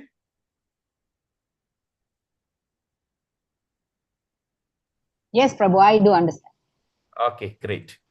All right, now we understand this. Okay, now let's look at the next one. But next one, what happened here? All right. So, since Krishna is always beyond the material tinge, what does that tinge means? Material contamination or material element. All right. For instance, I'm wearing a white shirt, white kurta. Okay. Spotless. Very clean. Suddenly, I put a pen or somebody, I just went somewhere, maybe there's a sprinkle and there's a little dot on my shirt. A little dot. All right. Say a ink or what. Touch my shirt. All right. They call that as tinge. Purincha. Saki Champaka Mataji. இது பிரபு. Okay, அப்ப டீஞ்ச் என்ன அர்த்தம்னா ஒரு சொட்டு அசுத்தம் கூட இல்லாம ஒரு சொட்டு டீஞ்ச்னா just a dot. So Krishna is always beyond material tinge. All these elements are eternally part and one separable principle. So that means all these material all these elements are eternally part At the same time, inseparable. பிரிக்கவே முடியாது. Principle. Okay? Hey, Prabhu. Right. So, however, but still, among these four elements, which one can know the object of Krishna, among all these four elements, that is, what is the four elements? The Nama Rupa. Nama, Rupa, huh? Nama Rupa. Past time. Name, form, qualities, and activities. And of these, there's a primary element. Among these four, there's a primary element that is called the holy name. All right. When we studied the Nectar of Devotion, 64 qualities, element of bhakti. Out of 64, 9 is important. Out of 9, 3 is essential. And out of 3, 1 is the core. That is the holy name. So we understand here that one can know that Krishna, the holy name, is the primary element among these four. For it is by the name that all other characteristics can be perceived in full. Yes or not? Yes. What is it? Oh, we talk about half man, half lion. Narasingha. The name express the form. Yes? Yes. Tribanga. The word Tribanga expressed how the Krishna stands in a crooked way. Mm. You know? So the name is the primary, and it's all the characters you can understand in the name in full, complete, mulumeyaga. As one can realize the form, qualities, and activities of the Lord by taking shelter of the name. So we can know the name and all this by simply taking shelter of the name. Thus, the name is accepted as Vaishnava Dharma. When we are calling ourselves as devotee, when we don't chant the holy name, we are not practicing our Dharma.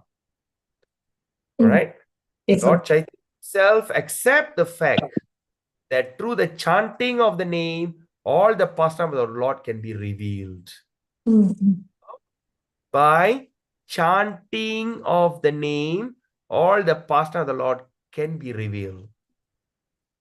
Next, Haridas considered who is Vaishnava. Now the question is, who is Vaishnava? Vaishnava K. Right? That person is called Vaishnava is the one who takes the holy name in faith. Okay? The person who calls themselves a Vaishnava is the one who takes the holy name with faith. And secondly, with pure intention. Purinjircha? Everyone? All right. Pure intention. Thank you. Okay. And the person who is called a semi-Vaishnava. What is semi-Vaishnava? Aravekari. Oh, of course, sorry. I shouldn't use the words Aravekari. I should say half Vaishnava. Okay. Demi-Vaishnava or demi-god married, demi-Vaishnava. A person is called semi-Vaishnava who takes the name but with the impurity of Namabhas. So, who takes the name, yes, but they have impurity. They don't have the pure of Namabhas. Namabhas means offense. We will discuss that very detailed. So we understand. Check ourselves. Am I a Vaishnava or am I a semi-Vaishnava? Vaishnava means who takes the holy name in faith with pure intention. Semi-Vaishnava, the one who takes the name but with impurity of Namabhas. Namabhas means offense, offensive stage. Nama abhasa. Okay. However, but still no problem. By the mercy of Krishna, the semi-Vaishnavas will gradually become a pure Vaishnava. No worries. Right? By the mercy of Krishna. Right? The semi-Vaishnava gradually, okay, becomes a pure Vaishnava. How we can understand that? I am standing in one place and my child, baby, who just learned how to walk, is coming to me. I'm calling, hey, Kanikuti, Chalong, come. I'm standing here and the baby is walking, coming towards me. On the way, the child is walking, the child sometimes fall down. He walk few steps, he fall down. Then he get up. Then he struggle. Then he cry. Oh, pain. But still wants to come to you. Then he put few steps. He stumble again. Then after that, he take few steps. Then he cry. As a father, what do? I can't wait for the child to come to me. I immediately rush to the child and carry the child and bring it and walk along. So like that. So when will Krishna actually give that mercy to a semi-Vaishnava? When your intention is pure. When you try your level best. Doesn't matter you fail. Doesn't matter you fall. Krishna takes your intention. Are you really wants to come back to me? Huh? Yes, Krishna. Hey, I think I should buy that house, The house is a great deal, man. Wow. And Krishna will think, hey, I thought you want to come to me, but you're thinking of buying another house, invest in property so you can make some money. All right. Okay. Then you come back. Oh, Krishna, I want you. Sure or not? Sure, you want me or not? How am I supposed to trust you? So that's the thing. So when we are really into that, we are struggling with desire. Krishna, I really want you, but see, my mind still about investing money and to buy a property and get rental income.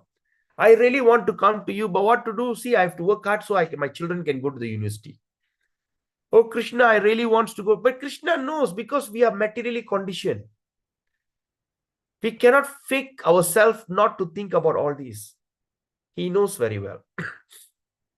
But when we are simply in our struggle, our intention just like the child wants to come to the father.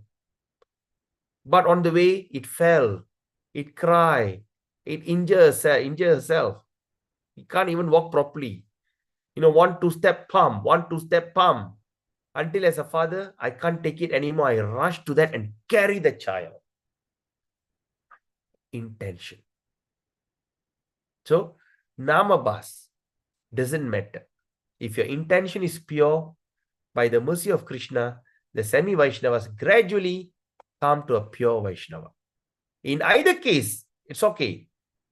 In whatever it is, whether you're a pure Vaishnava or you're a semi-Vaishnava, one must take to the name. They must take up this name. Because in this material world, there is nothing comparable to it. Nothing you can compare. Haridas Thakur is telling, oh, I go to Vrindavan, I go to Ganga, I go to Yamuna, I take a bath. I call one very good priest. I do one big yagya. I do nothing. It's all waste of time. Okay. Call that. No, Tottathikla yagya. This yagya, that yagya, this and that. All these are total waste. But of course, for a Karimi, it is something they are doing.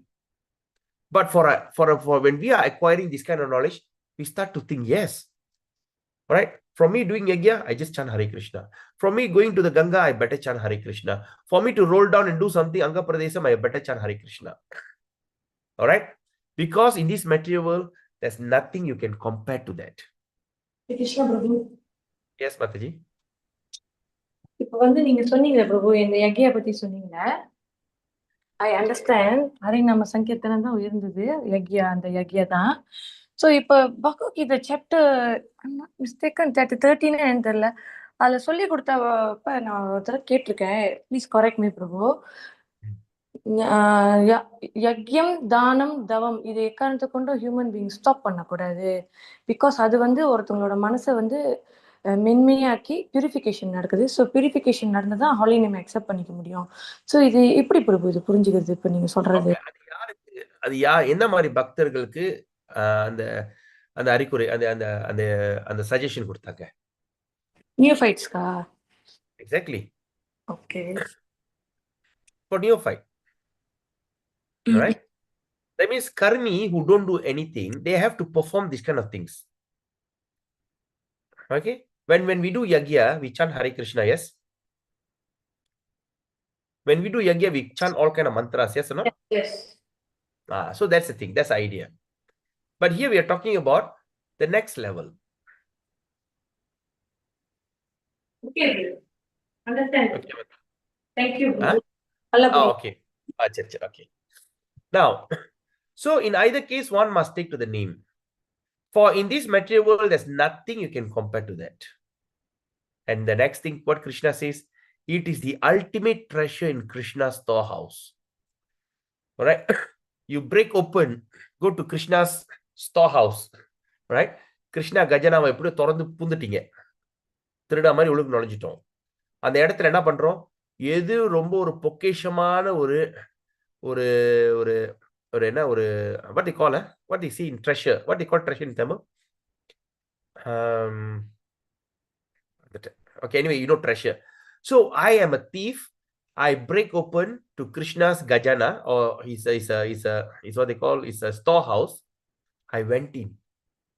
I see so many golds. I want to steal the most precious thing of Krishna. What is the most precious treasure that Krishna has? That is the holy name. So the material world, there's nothing to compare. It is the ultimate treasure in Krishna's storehouse. Podayal, Babu. Sorry. Podayal. Podayal, yes. நான் பூந்து கஜானால பூந்து புதையில திருட பண்றேன். இந்த புதையிலே சிறந்த புதையல் எது? எது சிறந்த புதையல்? நான் சும்மா ஒரு கல்லை தூக்கிட்டோ ஒரு வைதூரியம் ஒரு வைரத்தை தூக்கிட்டு போறதோட சிறந்த புதையலை தூக்கலாம்னு நினைக்கிறேன். அதான் ஹரிநாமம். Okay. So, what is the ultimate treasure in Krishna's storehouse? That it's contained within the whole spiritual realm. We are talking about Vraja, Vaikunta, Goloka. The entire realm is here in the holy name. The particles of spirit who are part and parcel of Krishna. What does that mean? Particle of spirit means we are. We are particles who are part and parcel of Krishna. Have in illusion, we are in illusion, come into this world of dull matter. So we are the particle of spirit. That means we are a spiritual particle from Krishna. I hope you understand this. And we are part and parcel. We are part of Krishna and parcel of Krishna. But the problem is we are in illusion. We are in illusion because we came into world of dull matter. Okay, but the holy name containing all aspects of Krishna, holy name got all aspects of Krishna, our full power of Krishna has come into this world just to deliver those spirit souls. We are part and parcel of Krishna, came here, became dull. But Krishna's holy name, which is Krishna, came here, still maintain the spiritual quality, but to elevate us back home, back to Godhead. One should know that everything in this world, either than the Jiva, everything in this world, other than the Jiva or Atma and the holy name, are without substance. Very important. One should know that everything in this world, other than Jiva, Jiva means is got substance, spiritual substance. Holy name, it is fully spiritual. Other than these two, everything in this world without substance is a dead matter. உயிர் இல்லாதது. ஜீவன், நாமம், இது ரெண்டு தவிர இந்த பௌதிக உலகத்துல எதுவுமே உயிர் இல்லாத இது. ஜீவனுக்கு உயிர் இருக்கு. ஏன்னா அதுக்கு ஆன்மீக தத்துவம், ஆன்மீக இது இருக்கு. ஹரிநாமம் அது கிருஷ்ணரே. ஸோ இது ரெண்டுக்கு உயிர் இருக்கு. இந்த ரெண்டு தான் உயிர், என்னது உயிர். அது தவிர இந்த பௌதிக லோகத்துல எதுவுமே உயிர் இல்லாதது. No substance. Okay, you all got it? Wow, how do you feel? Please mark this thing. We continue tomorrow. All right, now it's already 11 o'clock, so we stop here.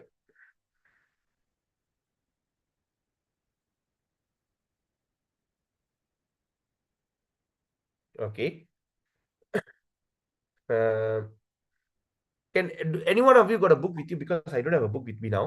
Can you mark the book?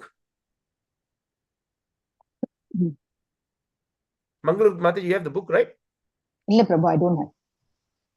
என்னது? என்கிட்ட இல்ல பிரபு, அந்த book இல்ல பிரபு. யார்கிட்ட இருக்கு? Anyone got, they have this book? Download the book, because I just remember I showed my book to yesterday. I was talking to my auntie, you know. Anyway, okay, we remember.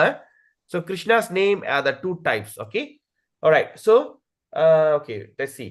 The next class is going to be tomorrow, Saturday evening, because Saturday morning we receive a program, and Sunday morning also a program. So tomorrow's class, tomorrow Saturday and Sunday we have an evening session, 7:15 to 9 o'clock. Okay, so that's for this week. Then next week onwards we back to our normal schedule, because school is starting. I believe that a lot of parents are rushing for buying stuff and everything, so I don't want to disturb your Saturday and Sunday. So Saturday night and Sunday night we have a session. We continue on this part 2. All right, so Prabhu, a little small doubt Prabhu. yes, மொத யக்யா வந்து new fights தான் செய்யணும்னு சொல்றீங்க. இப்போ devotees எல்லாம் இப்ப பாருங்க, நம்மளுக்கு வந்து பிறந்ததுல இருந்து till we are dying, they have all this samskaras to do, right? So they have to do yagya, right? So அதெல்லாம் நம்ம டிவோட்டிஸ்க்கு வந்து செய்யணுமா, செய்ய வேண்டாமா? அதாவது இதெல்லாம் வந்துட்டு நீங்க வந்து அந்த பியூர் வைஷ்ணவ நிலைக்கு வந்தோடனே you can make a decision whether you want to do it or not. But we are still in semi Vaishnava, right? We are not pure devotees. Sorry? We are not actually pure devotees, Prabhu. Not to say we are that. still practicing to become pure devotees. Yes. ஆமா பிரபு, எல்லாம் qualities இருக்கா. So this is meant, the idea about chanting the holy name is to take you to become a pure devotee. If you become a pure devotee, that's when you can go back home, back to Godhead. If you have a little anarthas, you can never go back. It is not simply chanting 16 rounds, follow the 4 regular principle, doing Mangalarti, eating prasadam, take you back home, back to Godhead. No. If you want to go back home, back to Godhead, you have to be totally free from all anarthas. So free from all anarthas means you have to become a pure devotee. So pure devotee means just like a cup, like cup of water, glass of water which is clean and pure, right? You drink, but suddenly there you see some tusi or some kind of dirt there. Will you drink? No. You throw the water away, right? So we have to like that. But the question is, how am I supposed to do it? With our own effort, we can't do it. That's why we need to have the mercy of Guru and Krishna. So your Guru is always praying for you. My dear Krishna, please make all my disciples a pure devotee. The Guru is always praying for us. And just to fulfill that Guru's desire, Krishna will create all this kind of opportunity. So by gaining this knowledge, by understanding, then you chant Hare Krishna and you come to that level. But of course, going back home, back to Godhead is, I'm giving a general statement. But of course, there's terms and conditions apply. And sometimes Krishna also can decide accordingly. Okay, Mataji? So how we can do all this? If we become. So how to become a pure devotee? Chant Hare Krishna. And how are we going to chant Hare Krishna? We study just now. We start with Namabhas. But before this, we don't have experience. We don't have this knowledge. We have not read this thing. So we just simply chant Hare Krishna, looking here, looking there, you know. But okay. But now, after acquiring this knowledge now, from now I'm talking, you can practice according to the suggestion of Haridas Thakur, and you can become a pure devotee in this very birth itself. the choice is in your hand. Because now only we are chapter 2, Mataji. Chapter 2, there's also a few paragraphs only. As we go deeper, that's why I don't know whether I was talking to you or talking to someone else that day. You say, what, 16 rounds? After this session, people are chanting 32, 64 rounds. And they can do it with so much of pleasure. Not surprising. So this kind of yagya is meant for purification. Right? We're not saying, we're not trying, hey, okay, from now onwards, we stop doing yagya. That is no. Because Krishna is also like what Saki Mataji was saying in Bhagavad Gita, he says, a person must perform this kind of ritual. Yagya, we have to go on doing it. Right? This is once you come to the level, okay, you come to the level of purification, you come to the level of full consciousness. So that time, it all depends on how much faith you have. That's all. That's why Krishna keeps saying the word faith. Okay. So how do I realize that I have full faith? How to realize that? I'm chanting that I'm having full faith. You can never realize it. You have to feel it. It is, that's why we are trying to use our material conditioned mind to understand the spiritual empowered feeling. You can never understand. Yeah, because most of the time we are mechanically we are chanting. Not Most exactly, of them mechanically then chant pandrom. Our mind runs here and there. We're trying to pull that back again and all those things, So I still feel we're not faithfully chanting, Prabhu. Correct. So the Nama Abbas is there. Okay, now let me ask you a question. You are referring to yourself or you're referring to people around myself, you? Prabhu, myself. Okay. That's why just now you said people, when others, that's the wrong word. Sorry, Prabhu. Right. So always refer to yourself. All right. So refer to myself, yes, Nama, Bas, Nama. But now you understand. You're not paying attention. You are shaking your beats and this and that. Now you understand?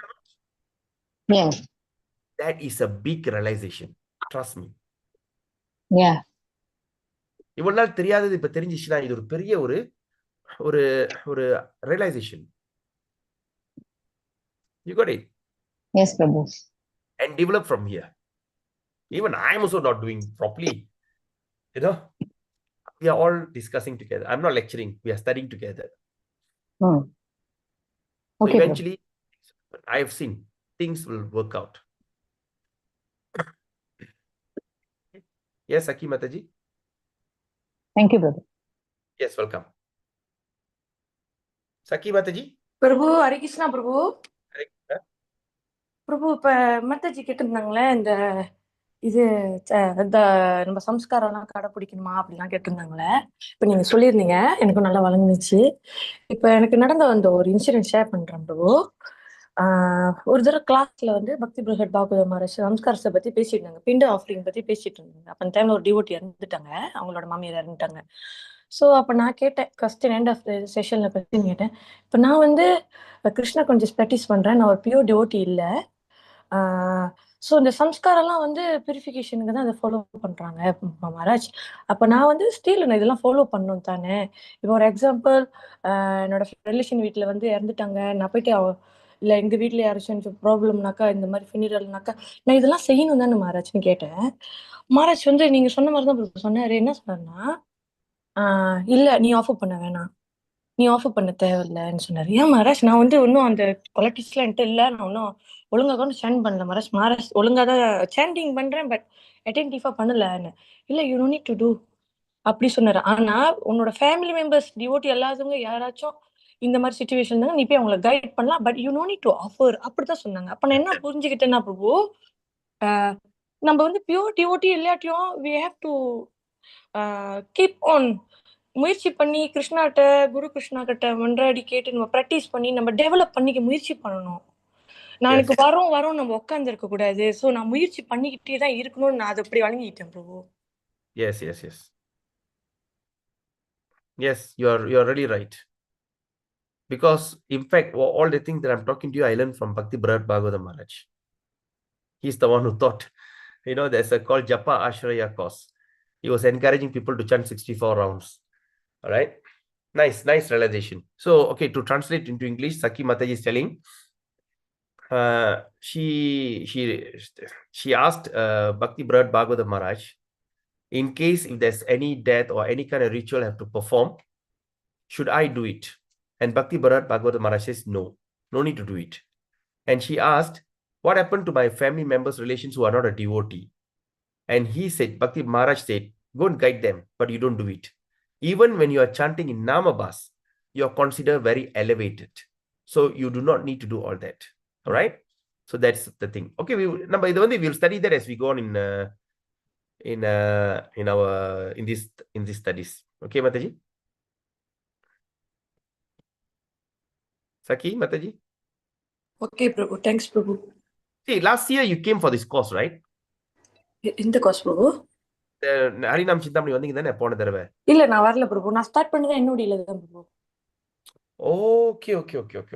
Right. Okay. I think Vaishnava Kripa Prabhu was there. Yeah. Then any difference, Prabhu, between the former reading and today's reading? Yeah, Prabhu. Very vast. Vast different, yeah. Vast means terribly vast, Prabhu. Prabhu, can I ask something, Prabhu? Yeah, definitely, Prabhu. If you go to a Murugan temple and they give you pulisadam, what do you do, Prabhu? If you go to Murugan temple and they give you pulisadam as a prasadam, what do you do, Prabhu? Do you go to Chinese vegetarian restaurant? Neighbor, you answer me first, Prabhu. No, I'm asking you this. Do you go to Chinese vegetarian restaurant? Yeah, definitely. Buddhist restaurant? You know my state, Yeah. I go, Prabhu. Huh? You know my state, that's why I go, Prabhu. You go, right? Yeah. So you also can eat that. Prabhu, when Brother Maharaj says, don't even give it to the dog. If you cannot take it, don't receive it. If you receive it, the person is asking, can you give it to the fish? No, don't give it to the dog. Go and Yeah, I understand. I was there. I know. But what I'm saying is, Prabhu, this is if you come to that highest level, pure level of bhakti, Yeah. where you only eat prasadam, nothing but prasadam, then this is okay. Yeah. So when we talk about, say, like for instance, why we only insist of eating prasadam sometimes, because the conscious of the devotee, the person who an offer to Krishna taking prasadam, because prasadam is nourishes ourselves. Yeah. Eating non-prasadam confuse ourselves. We get confused because the idea of the cook and everything, when you eat, we get confused. All right. Is The that cook- in your case? Do you go to Chinese vegetarian restaurant, Prabhu? Yeah, in case I have no choice, I have to go, Prabhu. Yeah. So does it confuse you, Prabhu? I don't think so, Prabhu. It's what? Does it confuse you? Oh yes, why not? No, Prabhu. Your status, you won't get No. confused. I am not so elevated. I'm just a normal. But what I'm saying is, if you have, okay, example, Prabhu, if I go, we don't talk about Chinese food, like we talk about any food, vegetarian, all right, without onion and garlic, we eat outside. After you eat, you come back, you feel your tongue will become numb, you cannot chant properly, you feel more sleepy, maybe you listen to the class, maybe you listen to some lecture, you cannot pay attention. All right? Any one of you have experienced that before? Any devotees? All right. Maybe, Prabhu. Yeah, so that's Sindhu Mataji, yes. Yes, Prabhu. Yes, Another thing, if you eat outside vegetarian, even though it means the karma from the people who cook outside one, maybe you will enter into their consciousness and enter into us. Now I experienced bad dream, that night. So cannot eat outside. Bad Exactly. dream. Yeah. Exactly. My Like the day daughter once I also went to one experienced. Chinese restaurant. Huh? Yeah. So once I went to a Chinese restaurant, I told the lady, hey, I don't know why. I said lah, she asked me, wow, pagi you nampak sangat fresh, I went there around 6:30 in the morning because I was rushing. I have to buy some breakfast for my son and I need to go to KL. So she looked at me, she said, wow, pagi you nampak banyak fresh lah. I said, yeah lah, pagi saya mandi sembayang. Oh, pagi mandi, Then I looked at her. Lu tak mandi ke? Pagi-pagi mana boleh mandi, ma? Aiyo. And she runs she's the cook in that restaurant. Okay, she's so friendly. Imagine a person cooks without bathing. So it happens, Prabhu, Vaishnava Prabhu. Yeah. I'm listening, Prabhu. Yeah. So sometimes when you eat, the consciousness. So what I'm saying is, sometimes when we go to any other temple, I mean, we don't want to take anything other than prasadam. But sometimes there's hypocrite devotees. The hypocrites. Oh, I don't eat all these things, but they can sit in Chinese shop and eat nicely, Buddhist restaurant. And it creates a lot of what they call upset. The devotees become very upset. I mean, why these Hare Krishna fellows? Like once I heard in a first hand, oh, cannot eat in our temple, but can go to the Chinese shop and work nicely. So what is the difference between me and I? Because they don't understand. So when we are in a preaching mood, we sometimes just to please them, or sometimes when I go, they give this. I said, no, I've eaten. No, I don't want to take these, But can you give me some fruits? You have fruits or what? Or sometimes they give the prasadam. I'll just walk by.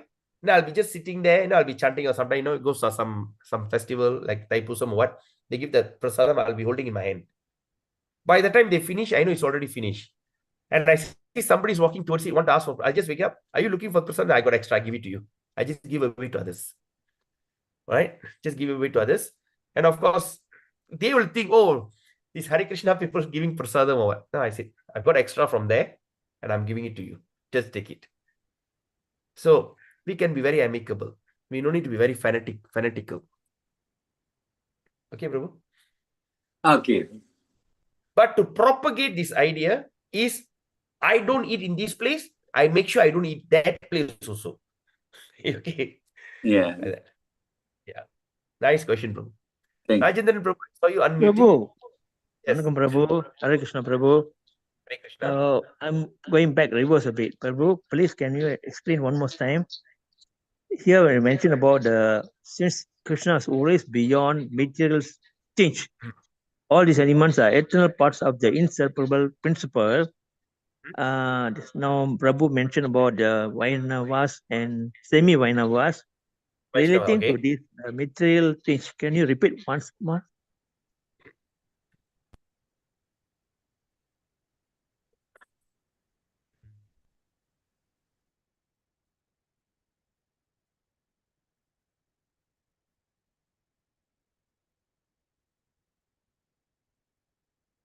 All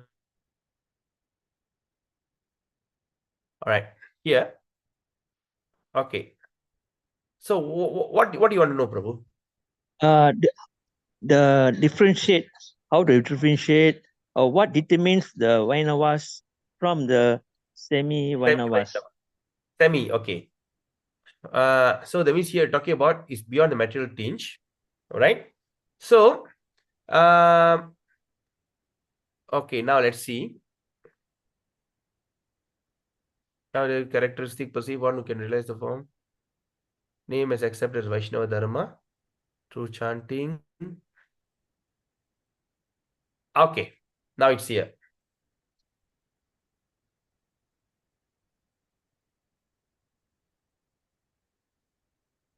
Right. So the person is called Vaishnava is the one who take the name in faith and pure intention. Okay, Prabhu? Yes, Prabhu. So that means they take the name in full faith and pure intention. No material desire. They chant this name so that he can receive the Krishna's prema. Understood, Prabhu. You understand this, huh? Yes, Prabhu. It's called Vaishnava. The semi-Vaishnava means what? Who takes the name but still with have desire. Impurity or namabhas. That means they still have the material desire. I chant Hare Krishna so that I can pass my exam. I chant Hare Krishna so that I can make some, they make it like a punya karya. Or Yes, I chant Prabhu. Hare Krishna to have peace of mind. Or Yes. I chant Hare Krishna not paying attention. They call nama. So all these are the people who are not chanting properly, or they have intention other than Krishna. So they are called as semi-Vaishnava. You got it? Yes, Prabhu. But the thing is, the semi-Vaishnava also can become a pure Vaishnava. The semi-Vaishnava also can become a pure Vaishnava. How? By gradual process. Okay? And how the thing happen? By the mercy of Krishna. So when you chant Hare Krishna mantra, you have intention, you cannot pay attention. Okay, what are the things? We will study that. Or what is Namabhas? The 10 offenses we will study in our following chapters. So there we will study. Okay, what are the intention? What are the things? And we evolve from there. Purincha? Prabhu, 1 minute. Just now, another aspect you talk about yajna. What is yajna, Prabhu? Yajna yagam. Yagam வளர்க்குறாங்களே வீட்டுல யாகம் நெருப்பு வச்சு யாகம். Understand, Prabhu. Pujari கூப்பிட்டு யாகம் வளர்க்குறோம்ல, புனிதானம் பண்றது, கல்யாணத்துக்கு யாகம் வளர்க்குறாங்களே, அதான் யாகா. யாகம் வந்து யக்கியான்னுவாங்க. Now understand, Prabhu. Okay. Good question. All right. Okay. So now it's already 11:20. Okay. So we stop the session. We meet again tomorrow, Saturday evening, 7:15, and we discuss further. And Sunday evening, we discuss. All right. All right. So till then, it's going YouTube. Okay. Now I hope that I want to hear from you. Please give me feedback. All right. Because this is a very heavy subject, very philosophical, psychological. And I want to know what you have understood, how you perceive the idea. So you can share your testimony in the group. Write it in the group, or you can make a voice note and also share it in the group. I want to hear it from you. Ananda Sundari Mataji, I saw you unmute. You want to say something? I just wanted to say thank you, Prabhu. Okay. Welcome, Mataji. Welcome. So please share your feedback to us. Please share your feedback. You can write it in the group. Of course, whichever group you are in, Gita Gyan or this, please write it down and please say it, or even can please put a voice note. And of course, whatever things that you want to share, it's also going to encourage others to come for a live session or at least YouTube video. All right. So till then, have a beautiful day. Hare Krishna. Pancha kalpatrubhischa, kripa sindhu bevacha, paditanam pavinibhyo vaishnavyo namo namah. Hare Krishna. Have a nice day. Hare Krishna, Prabhu.